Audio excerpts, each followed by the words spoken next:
Welcome to this explainer. Today, we're diving into the absolute wild west of our global energy transition. We hear about the shift to clean energy every single day, right? But the reality of how it's actually playing out, on the ground and inside the code of our machines, is just fascinating. We are going to look at the whole spectrum, from fossil fuel greenwashing campaigns to the massive stopgap hardware propping up our power grids right now, all the way to the completely driverless robotic charging protocols of tomorrow. It's a literal journey through illusions, stopgaps, and our autonomous future. Okay, real quick, let's look at our roadmap. We'll start with part 1, the greenwashing illusion, then move to part 2, bridging the infrastructure gap, explore part 3, the autonomous charging future, and finally wrap up with part 4, securing the energy transition. So let's jump right into part 1, the greenwashing illusion. To really understand this transition, we first got to look at how legacy fuels are fighting to stay relevant in a super climate-conscious world. Take the propane industry, for instance. The Guardian reported a pretty staggering figure. The Propane Education and Research Council, which is basically the industry's main lobbying and research group, absolutely skyrocketed their ad spend. We're talking a 17-fold increase, pouring $30 million into rebranding propane as a clean energy solution across major TV networks and digital platforms. And the goal? Well, it was specifically to attract a younger demographic that cares deeply about the climate crisis. Now listen to this quote, because it really hits the nail on the head. This is from an internal recorded board meeting. They were discussing how millennials and Gen Z consumers sometimes mistake natural gas for being a renewable resource, and a board member literally said they could attach to that for propane. So the strategy here was explicitly about leaning into a manufactured public perception to win over climate-conscious buyers, rather than, relying on the actual scientific reality of where the fuel comes from.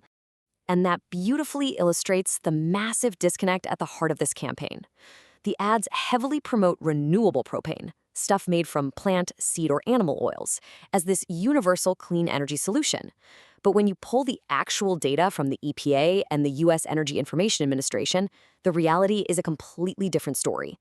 Just 0.04% of the U.S. propane supply is actually renewable. The overwhelming majority, like 12.7 billion gallons, is strictly fossil-derived. It's just a byproduct of natural gas or crude oil refining. So if you're out there trying to make climate-conscious choices, it's a huge reminder to look right past the glossy marketing and check the actual supply chain. Moving right along to part 2, bridging the infrastructure gap. So if we step away from the marketing and actually try to deploy real clean energy tech, we hit a massive physical roadblock. Imagine this. Enterprises, school districts, cities, they're all out there eagerly buying up fleets of electric vehicles. They're ready to go green. But when the vehicles actually arrive, they realize they simply cannot get enough reliable power from the utility grid fast enough. Upgrading local grid infrastructure to handle these huge new power loads can take years. So it begs the question, if the grid isn't ready today, how on earth do you charge these brand new EV fleets? Well, because they simply can't afford to wait around, companies are resorting to massive energy-at-the-edge solutions. Pioneer Power Solutions, for example, is dropping these heavy-duty mobile chargers. Think of them as giant off-grid power banks all across North America.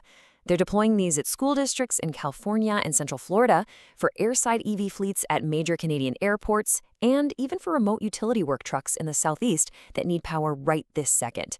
It's an incredibly practical stopgap to bypass those multi-year utility delays. To put this into perspective, look at this recent $7.1 million order Pioneer just secured. One of the largest U.S. school districts bought 25 of these massive mobile units just to get 200 electric school buses on the road today. These units will collectively deliver a whopping 30.7 megawatt hours of energy every single night. Now, is this a permanent replacement for the grid? No, definitely not. But it is the vital physical bridge that lets this district actually march toward a fully electric fleet by 2030, all while the traditional power grid scrambles to catch up. Which brings us to part 3, the autonomous charging future. Now, looking past those temporary hardware solutions, a completely new kind of dilemma is popping up. This is where the transition stops being just about electricity and starts being all about code. Currently, international charging standards like ISO 15118 have a gigantic blind spot. They fundamentally assume that a human being is standing there to park the car, grab a heavy cable, plug it in, and authorize payment.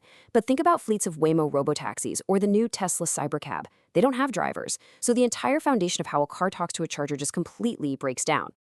To fix this massive gap, academic researchers have proposed a really brilliant framework called ACAP, the Autonomous Charging Alignment Protocol. It's basically a multi-layer protocol stack designed to remove humans from the equation entirely. It manages the whole charging session across 4 key phases: discovery, alignment, connection, and departure. Let's break down how this robotic handshake actually goes down. It all kicks off in the cloud, at Layer 3.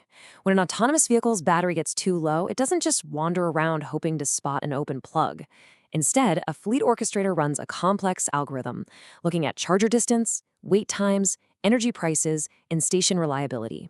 It literally negotiates a time-bounded reservation directly with the charger's backend. So before the car even changes lanes, its slot and billing are securely locked in. Once that's reserved, we drop into a 3-stage positioning cascade. Think of this process like a giant funnel guiding a spaceship in for docking. Stage A is the course approach. Using a 5G or vehicle-to-infrastructure beacon, the car navigates to the general entrance of the charging bay, getting itself to within just a few meters of the target. As the funnel narrows, we hit Stage B. Here, the vehicle and the charging station start pinging each other hundreds of times a second using ultra-wideband technology. This lets the vehicle triangulate its exact position and autonomously park itself to within just 10 centimeters of the perfect alignment. Finally, at the very bottom of the funnel, we have Stage C, fine docking. This is where charger-mounted cameras, using structured light paired with force and torque sensors, take over completely. A robotic arm flawlessly aligns and inserts that high-voltage connector into the car's port with sub-millimeter precision. It's a highly choreographed mechanical ballet, making sure the vehicle doesn't get a single scratch. And finally, Part 4, securing the energy transition. Here's the catch, though. Taking humans out of that robotic ballet introduces some absolutely terrifying new vulnerabilities. If a human isn't there to verify things, how does the robotaxi know it's not being tricked? The biggest threat here is something called spatial spoofing. In a totally driverless world, a hacker could broadcast fake charger signals to lure an autonomous vehicle to a rogue station in a dangerous area. Or worse, using a man-in-the-middle attack, they could intercept the communication and remotely overcharge the battery, potentially causing a literal fire. Without human eyes, the vehicle is incredibly vulnerable to digital illusions. To fight this, the ACAP protocol uses cryptographic spatial anchors. Before a single watt of high-voltage energy is allowed to flow, the car and the charger use hardware-level security chips to mathematically prove exactly where they are in physical space. The robotaxi cryptographically verifies that the station it's parked next to is the exact authorized identity it was promised back in the cloud. It perfectly binds physical location to digital trust. And you want to know the wildest part of all this? Thanks to a strict 14-state finite state machine with automatic failsafes, this entire super complex robotic handshake happens in under 45 seconds. From the second the driverless car rolls into the bay to the moment the cryptographic checks clear and the robotic arm connects, less than a minute. It is efficient, it's highly secure, and it's 100% autonomous. So, let's step back and look at the whole picture.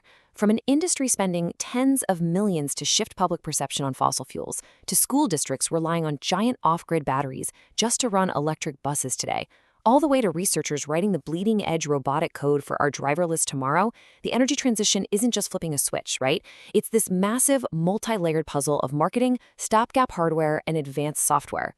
So the final question we really have to ask ourselves is this: are we truly ready, right now, to build the infrastructure that our autonomous future demands?